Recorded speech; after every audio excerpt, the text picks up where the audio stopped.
3 higher ed authors, 100 plus college and university presidents, dozens of actionable insights for academic leaders. Commencement, the beginning of a new era in higher education, is now available on Amazon.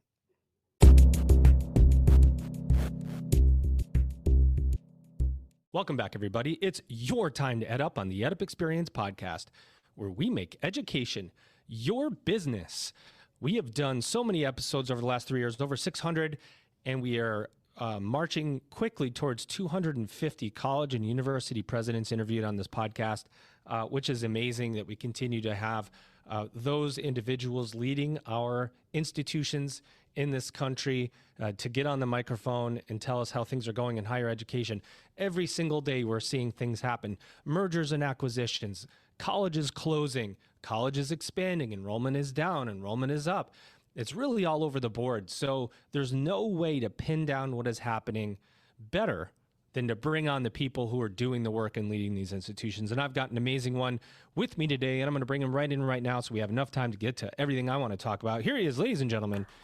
He is Mr. Nuno Fernandes. He is the president of American Public University System. What's going on, Nuno? How are you?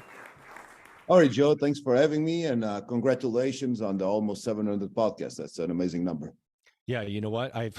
It's funny, people ask me questions. Can you remember this one? And I actually do remember almost every single conversation I had, but I just can't remember all the numbers. Wow. But, you know, there's a lot of numbers to remember. And you have a lot of numbers to remember, too. I do, a few, yeah. Yeah, you're in your first several months here on the job at American Public University System. You've got to remember people's names. You've got to remember all the numbers, the students, what's happening, the metrics. What's going on? How are you doing in your first several months on the job? Yeah, thanks again, Joe, for having me. It's a pleasure being here. I've joined the American Public University System on September 1st. And it's been super interesting period of my career because I found an institution that is very progressive, that is very vibrant, a great team of people, and especially a group of people that wants to move forward, that wants to move into this new digital transformation, that wants to serve our students better, that wants to proactively transform itself into the future. So I'm having a great time. I believe we're doing great things. The team is coming together really nicely, and our students seem to be very satisfied based on our latest surveys that we've done. So everything is going great. You know, it's funny because I feel like as an administrator within higher education, you have to find the right fit, particularly when you're taking on so much responsibility in leading an institution. Can you talk to us about your background a little bit? You've been a CEO in other tech or education adjacent companies. Talk about your upbringing a little bit. Why this type of job for a system like American Public University System was the right fit for you? Absolutely. So I've started my career working for a German company called Bosch. You might know the name. Car parts, power tools, home appliances, a very large German company, one of the largest in Europe. I don't know their exact revenue right now, but I believe they're about 70 billion euros of revenue per year. And at the time, they had about 300,000 employees. So a really large company. I've spent 11 years. 70 billion, is that what you said? 70 billion, yeah, with the B, yeah. 70 billion. A very large company operating in, more than 100 countries, and with a very large employee base. As I said, I believe they're probably about 300,000 plus employees around the world. So it was a very interesting time in my career. I've started there in product management and marketing, which was interesting. I've started as an intern in the product management and marketing department. And back then I didn't know much about marketing, and I guess I knew even less about product management, but nevertheless, that's how I've started. And then I've built my career with Bosch for 11 years, always in marketing and sales related functions. And then eventually I became the general manager of one of the Bosch divisions in Mexico after being around the world in several assignments, been in Germany, been in Brazil, been in Spain, been in Portugal. So I went to Mexico as the general manager of one of their divisions in the country. And then I came to the US as the SVP of Marketing and Product Management for the US and Canada, and that was 14 years ago, right? So I've stayed with them for about 11 years, and about 11 years as well. 11 years ago, I was approached by Headhunter in Miami, where I live. That there were a company in Miami was looking for a CMO, and that was an education company, and I was approached, and it was really interesting because I was very intrigued. I never thought about education as a service that you could market, right? It just never crossed my mind, right? I never thought about it. But then I started thinking, about the impact that you could have about transforming thousands of lives and really expanding access to education to people that were out of the system. This company was involved with online education, and I was fascinated by it because I started thinking, that's how my parents did it in a way, because my parents they are the first generation. They are first generation, and my grandparents. I always tell this story, but I think it's fascinating. My grandparents, they didn't know how to read or write. They were farmers. They live in a small village of 200 people. And then my parents, they were the first ones in their village, and the first ones in my family that got to graduate. My father became a lawyer. My mother became a university teacher. And then consequently, they transformed their lives and my life. Now, I always call this like the butterfly effect, which is, they've impacted my life even before I was born, when they made that decision to go to the university, right? And then I was fascinated with the possibility of doing these for as many people as I could, right? It was almost amazing, like a missional thing, right? And then I got hired as a CMO of that company. It was an edtech company operating in different parts of the world and expanding access to online education. When I started there, we were serving 100,000 students. In 2000, I had different roles in the company, and then in 2018, I became the CEO of the company. And at that moment, we already had 300,000 students. So we multiplied by 3 the size of the organization in a period of about 6 years. So that was extremely fun, and then I felt that we were really fulfilling on our mission. And then last year, this opportunity with the American Public University System came along, and I was always very intrigued about. I've been living in the US for 14 years, and I've been I've been following the education market in the US very closely, of course, but I've always had that desire of working in the US for the US. I always felt that there's an opportunity for a university that wants to be really transformative and disruptive, and that wants to really serve our students in a 21st century manner, and that wants to digitally transform itself. And I felt that APUS was very aligned with my vision for expanding access to quality education, and at the same time serve the students in a truly 21st century manner, and really evolve into what I believe will be the biggest evolution and revolution in higher education that will come in the next 10 to 15 years. So that was, that's the summary of my career and why I'm here. But that's the reason why I've joined American Public University System. You know that the world of higher education is experiencing evolutions and revolutions. You want to be part of the progress. Commencement, the beginning of a new era in higher education, with insights from more than 100 college and university presidents, will show you how. Get your copy of Commencement, the beginning of a new era in higher education, now on Amazon right away. We think you're going to love it. It's amazing, wonderful. It's if I hear you tell that story, and I have to ask you, because today won't mean as much when somebody listens to this in a couple of weeks, but recently, we'll say, they put an article out about college and university presidents in one of the publications, and it was saying that the makeup of the college and university presidency hasn't changed all that much from a diversity place of diversity. I thought I saw, and I had to go back and look, but it was maybe 5.7% of college and university presidents are Latino or Latina.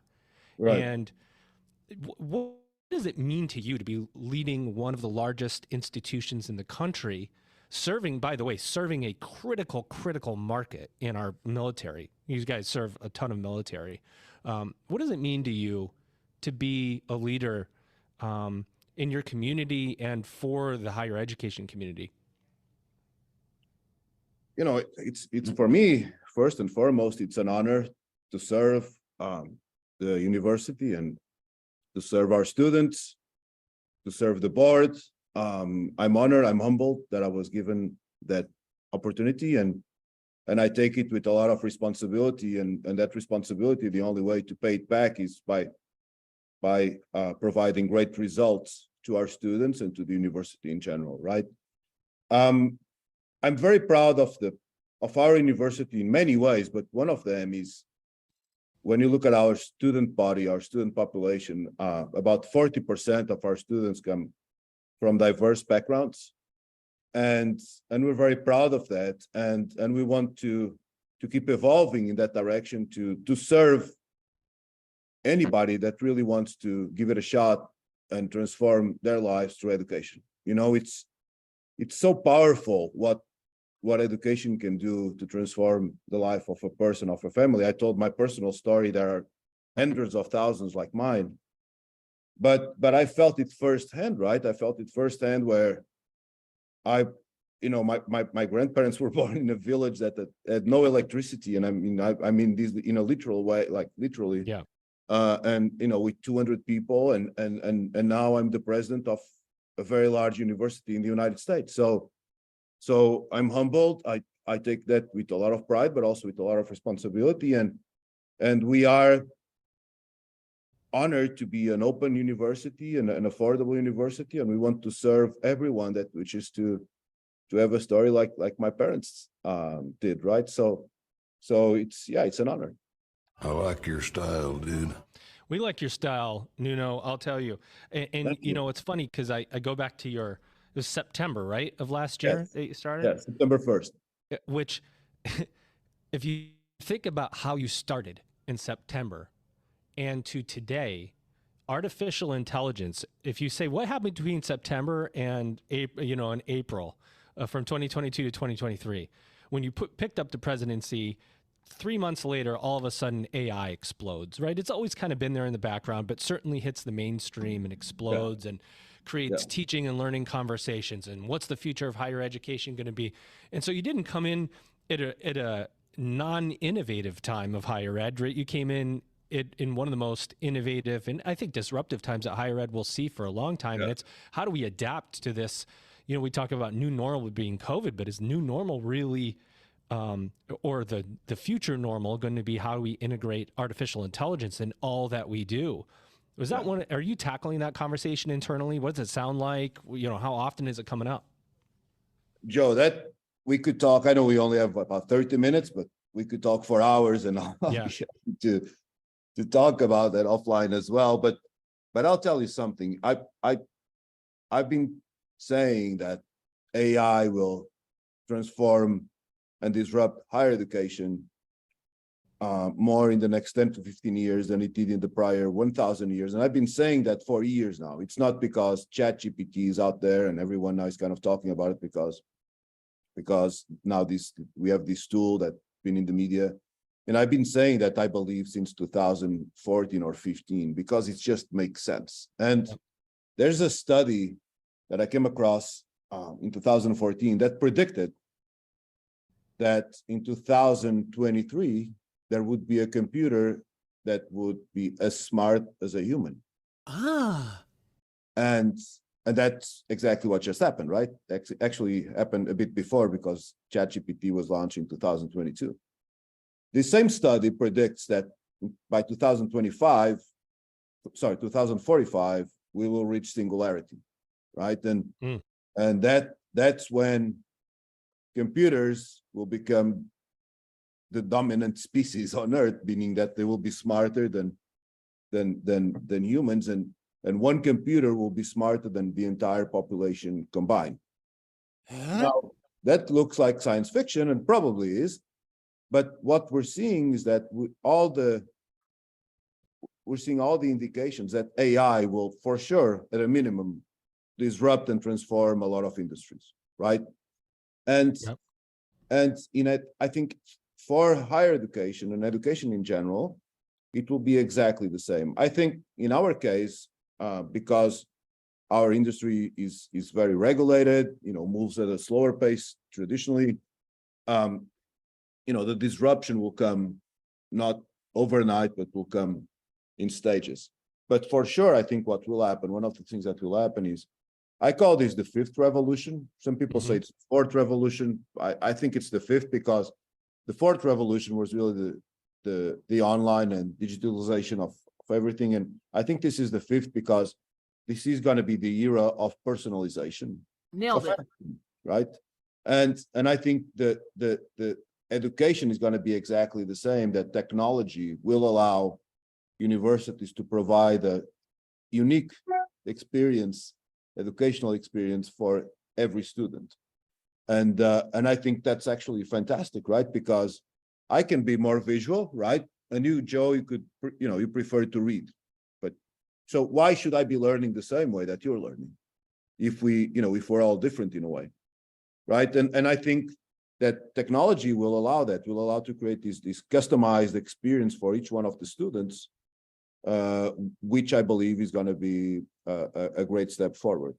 And so I think as an industry, certainly an American public university system, we should embrace it. We should accept that this new era is going to be based on AI, machine learning, customization, personalization, and we should think about how we can incorporate that inside the classroom and provide better teaching and learning experiences for our students and for our faculty. Yeah, it's so true. To the point of personalization, because this is one of the most important concepts that we have to consider in higher ed. Everything is personalized, right? You go and you shop for something online, and all of a sudden you're getting very similar products delivered to you, probably through AI or other means. So it's always been around us, but the shopping experience is personalized. How you watch your TV shows or stream your favorite TV shows is personalized. It's all personalized, and higher ed has to do the same thing. And you know what, Joe, so just to compliment on what you said, our students, not our students, the students in general, right? But everyone, you, me, everyone listening to us right now, everyone is daily surrounded by incredible digital experiences, right? And maybe the younger generations even more, because they tend to spend more time online and on their phones and things as such. But we do all the searches online. Sometimes we do exercise online. We do banking online. We watch TV online. We order food online. We order taxis online. We buy healthcare online. Some people date online. So you are daily surrounded by these incredible digital experiences. And it's only normal that when you come to the university, you will expect an extraordinary digital experience as well. True. Right. So that's going to be the expectation of the student. And I think the earlier we realize it, the better it will be. I'm glad you bring up banking, because I'm going to get to my question eventually, because I want to get your thoughts. But banking for me is just the most important comparison to higher ed we can make, because you can go on your bank account online and you can move money in an instant, right? You can do it in 30 seconds. You could take $1,000, $5,000. You can move it between accounts. You can pay a bill. You can do all these things financially. But the expectation of higher ed, it's like, we haven't completely wrapped ourselves around the expectation that we have to move as fast as these other things of great impact. You think about buying a house. You can get a mortgage contract drawn up within an hour and be signing for $1 million if you want to, if you have the financing.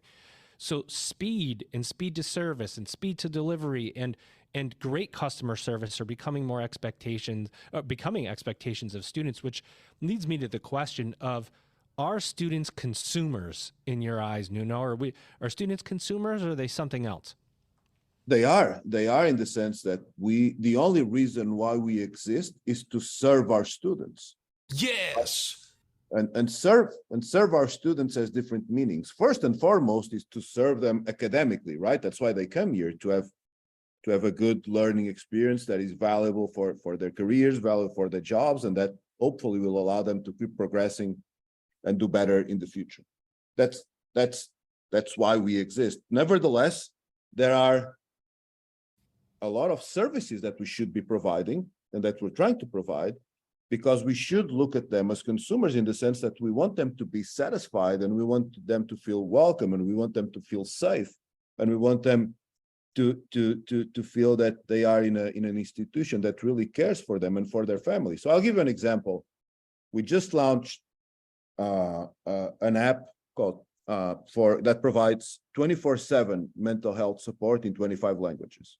Nice.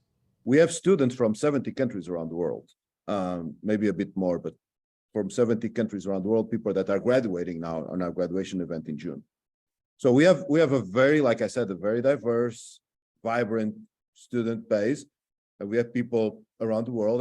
We are an online institution, so mental health is top of mind for us. We want to be sure that it is properly there. So we launched an app that allows the students to have access to peer-to-peer support 24/7 in 25 languages. Would that be possible if you would do it without technology? Probably not.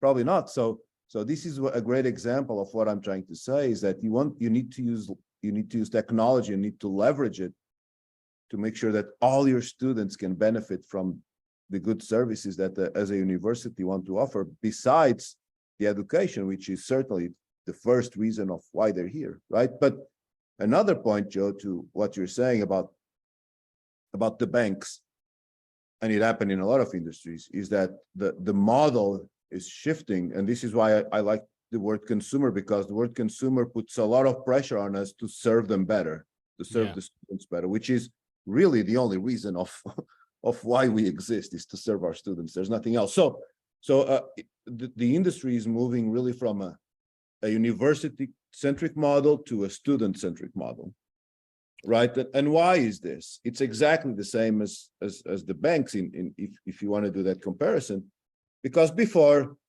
let's say 20 years ago, 30 years ago, if you wanted to look for a bank, you would look for a bank close to your house, right? That you could probably walk, or that was not so far away. And then maybe you had 5 banks close to your house, and then you would choose one of them based on whatever criteria.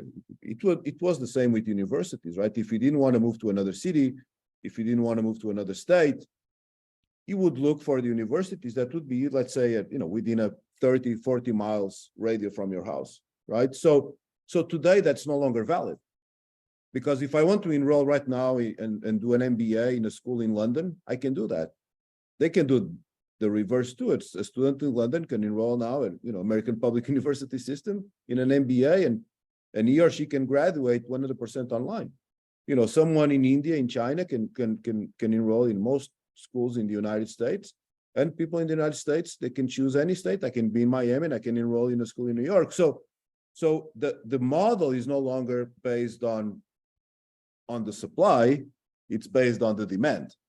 Right. Which is why I say that it moves from a university-centric model to a student-centric model. The power is now in the student, and the student has the ability and the power to choose where he or she wants to study.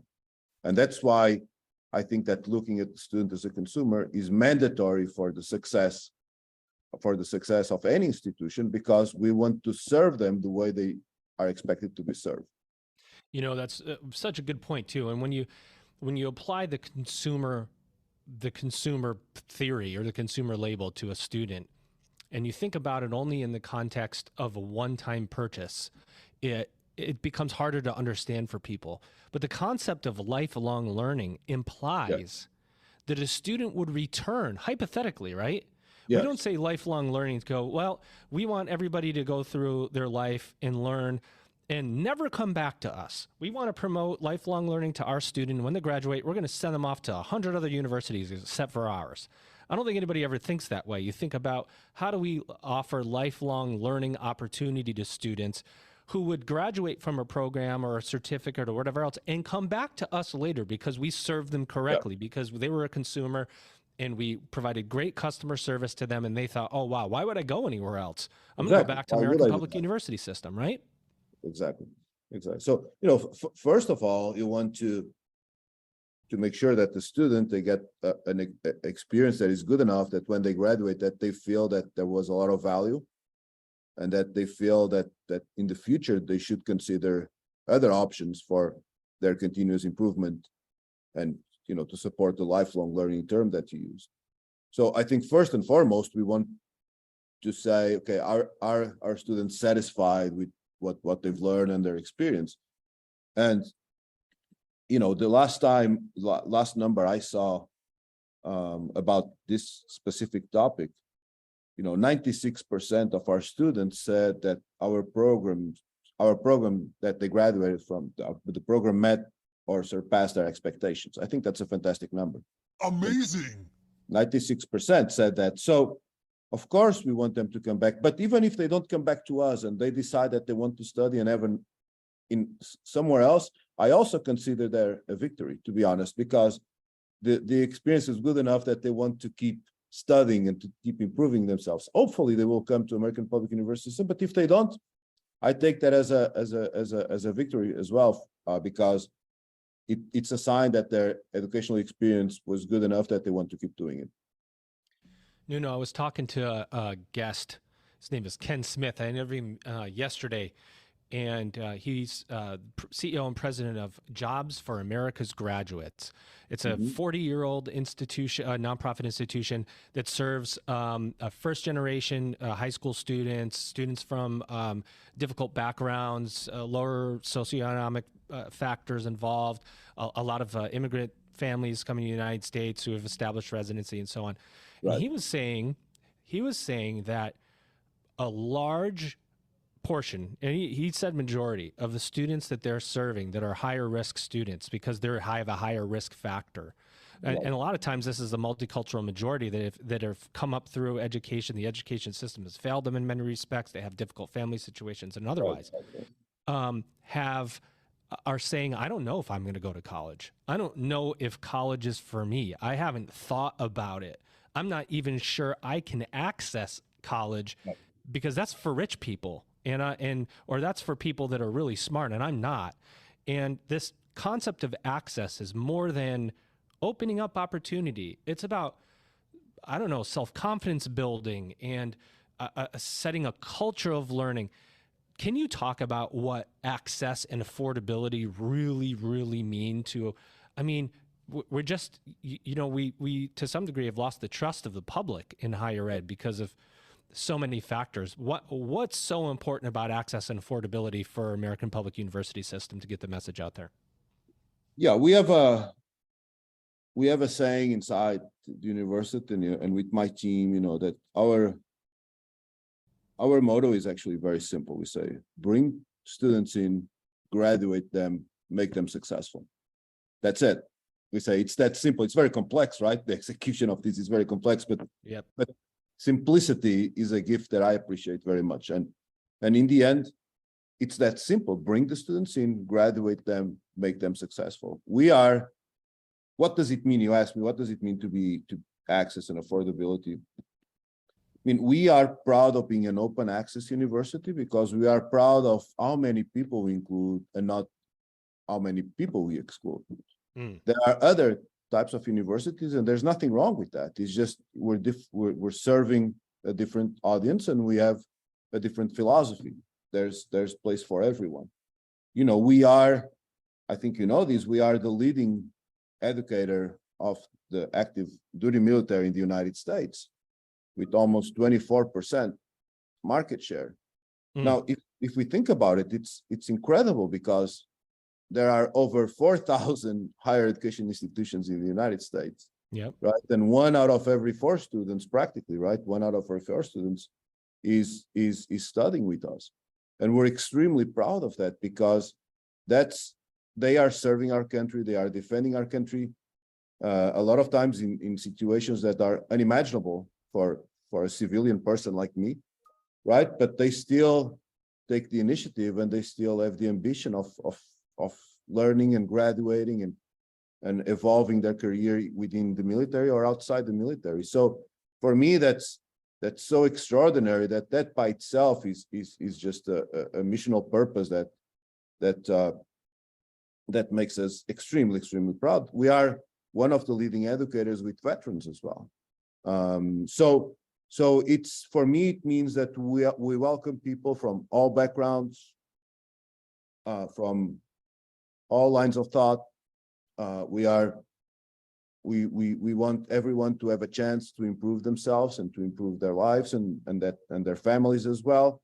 And we try our best. You know, it's hard because, like you said, sometimes if you come from a not so privileged background, right, you will come with a set of challenges that we have to address. You know, sometimes you might have some challenges with simple math, or sometimes you might have some challenge with writing skills and things as such, right? So we take that very seriously, and we try to address our students, specifically the new ones, with a lot of care and make sure that they progress. And that's what we do. Like I said, bring students in, graduate them, and make them successful. That's what we're trying to do. You know, you come from business and industry, and you know, as a general category, higher ed is always having this balance between, you know, does a student need a degree anymore? Is there value in the college degree? Do employers value a college degree? Is it all about the skills economy now and not a degree economy? Where do you sit on that, Nuno, in general? Because you've seen both sides now. Yeah, I think there's a lot of value in a degree, to be honest. I think if you look at what I call the high demand degrees, not only in the United States, but by the way, they're very similar around the world. You know, there's a lot of demand in the marketplace for the high demand degrees, and a degree is certainly a differentiator when you're applying for a job, when you're applying for a promotion. Now, are there situations where you can get a job without a degree, or that you can get a training, some certification, study for a few months, do a boot camp, things like that, where after that you can get a job? Absolutely. Right. If you want to be a programmer, you know, maybe you don't need to be a software engineer, you know, and be studying for 4 years. You know, maybe you do a few boot camps and that's all you need, right? If you have the talent and the skills. So I think it depends a lot. I think it will change. We've talked about AI and this fifth revolution. I think as in every revolution, by the way, a lot of jobs will disappear, but a lot of new jobs will be created. And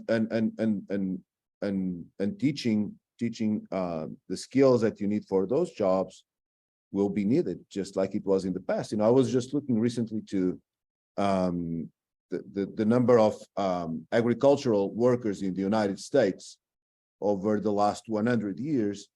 It decreased dramatically because, of course, it was automation and a lot of machines and a lot more productivity than before. But if you look at the jobs that were created in IT over the last 50 years, it's also tremendous, right? And I saw another stat that I thought it was interesting, that the current job posts for AI workers in the United States is already 2.5%, that to say of the entire job posts available out there. 2.5 is not much, but it's 2.5% more than what it was 4 years ago. Right. So or 2.4, but maybe 4 years ago it was 0.1 or something, but 2.5, and maybe in 2 years going to be 5 or 6. So we will have to, and this has been, by the way, the challenge of universities over time. I just think that now it's a bit faster than before, but the challenges of universities over time and today is like, how do you keep pace with, how do you keep relevant with all these changes happening, and how do you educate people for jobs that we don't even know what they will be in the future, right? So, and it's a very interesting challenge and dilemma. I don't think it's new. I just think that today it's more accelerated than before. But for sure, if you ask me, I think a university degree has a lot of value, and you know, there are companies, and you know, it's all over the media all the time, and people say, oh, now, you know, this company and that company, they don't, you know, they're hiring people without without a degree. It might be true, and certainly it is in some cases, but if you look at the management level, executive level, the people with responsibility in those companies, the large majority of them as not only one degree, but sometimes 2 or 3 degrees. Right? You make a really good point too about tech, because we're seeing a lot of tech layoffs lately, and of the companies who have come out and said we don't require a college degree. And the industry, the entire industry of learning and teaching in the United States, it's not like it shifted away from the degree all of a sudden. There's still great value in structure and degree, and people understand it. And you go, what about all these tech workers? It didn't say frontline tech workers. It just said every tech worker, right? What are they going to do? Now they go for another job? Is that, not going to college or not being, I don't know, influenced in a positive way to go to college hurt them now for the future? Those are questions that I think we'll find out. And probably American public university system is going to help a lot of these people get retrained and get back into the workforce. Absolutely. Nuno, I got to ask you, what does the U.S. need to learn from Latin American education in your time there? And what could Latin America learn from the U.S.? I think everyone has to learn from everyone. I think listening is and observation are 2 very important skills that I value a lot. I think in Latin America, oddly enough, but the universities, and by the way, a lot of markets are they're not for profit. But the universities they are more customer focused, if you will. They're more focused on providing great services to the students and making sure that the students are satisfied, that they persist. Online has been a reality in Latin America for a while. Some universities have developed themselves to becoming really large, but they have also developed this student focus, right? Which we talked about the customer before. This the student focus, where they provide extremely good services. Not all of them, but some of them. I think also there's a lot to be learned from the US, and there's a lot to be learned, by the way, from Europe. There's a lot to be learned from South Africa. I've worked there too, and I think every country. The interesting thing, Joe, is that I've never visited a university, whatever it is around the world. I've never visited a university where I didn't learn something new. Right? Where I say, well, I didn't think about this, or they are doing something that I didn't see before. And, this happened to me in every single university that I've visited. And I probably visited more than 200 universities during my career. And you always learn something. There's a thing now in Europe, for example, that a while ago, the bachelor's degrees, they moved from 5 and 4 years to 3 years. And now that's the new norm. In Europe, it's very hard to find a 4-year bachelor's degree, but not in all countries, but in some of them. And most of them move to a 3-year bachelor's degree. And I think that's interesting, right? Because it allows, it reduces the cost of tuition. It reduces the time investment. Of course, you have to keep the quality standards, and you have to make sure that the integrity, the academic integrity, it's there. But it's an interesting concept, and it started with a few universities, and then all of them moved into that same kind of profile of program. So every country has something interesting going on, and certainly the US has a lot of interesting things going on that the other countries can learn from as well. Excellent. Let's talk. Well, I will tell you, I like to ask the same 2 questions to close out every episode here at the EdUp Experience. And number one, I was going to say, let's talk about the future, but then I was going to take my own question away from me. So that's why I interrupted my own self. I interrupt myself here a lot. Nuno, if you haven't figured that out too. But what haven't we said about the American public university system that you want to say? Anything on your mind, take a couple of minutes. The microphone literally is yours. And then when you're done with that, tell us what you see for the future of higher education. Yeah, thank you. For American public university system, I think that we have to be open to change. We have to embrace this new era that is coming, we have to embrace the fact that we want to serve our students in a truly 21st century manner, and we have to welcome change and thrive from it. Right? I think that we have a great team of people. We have a great faculty, extremely committed, and I think, honestly, I think that the university is ready to really go into, to really write this new exciting chapter of its life. About higher education, I said before, and I think it will change more in the next 10, 15 years than it changed in the last 1,000 years. If you think about the model, the model that has been in place for 1,000 years, which is a professor speaking and the students listening, right? And then the book came, and really the book was really the first distance learning tool, if you will, because now you don't need the professor, you can just read the book. But so you would read the book, but you still have a professor teaching about the book and the students listening. And then you had the traditional university, which is really the same model, right? There's a professor and the students listen, but now you bring computers to the classroom, but it's really the same model. Then online came along, but it's kind of still the same model, but now just the modality and the vehicle, it's through a computer, but it's still the traditional model. I think technology will disrupt this model. No one really knows how, but we certainly want to be at the forefront of that transformation to make sure that the teaching and learning experiences we provide to our students, to our faculty, are very forward thinking, very innovative, and that we, within our open access universities, we want to lead that transformation. So that would be my final comment.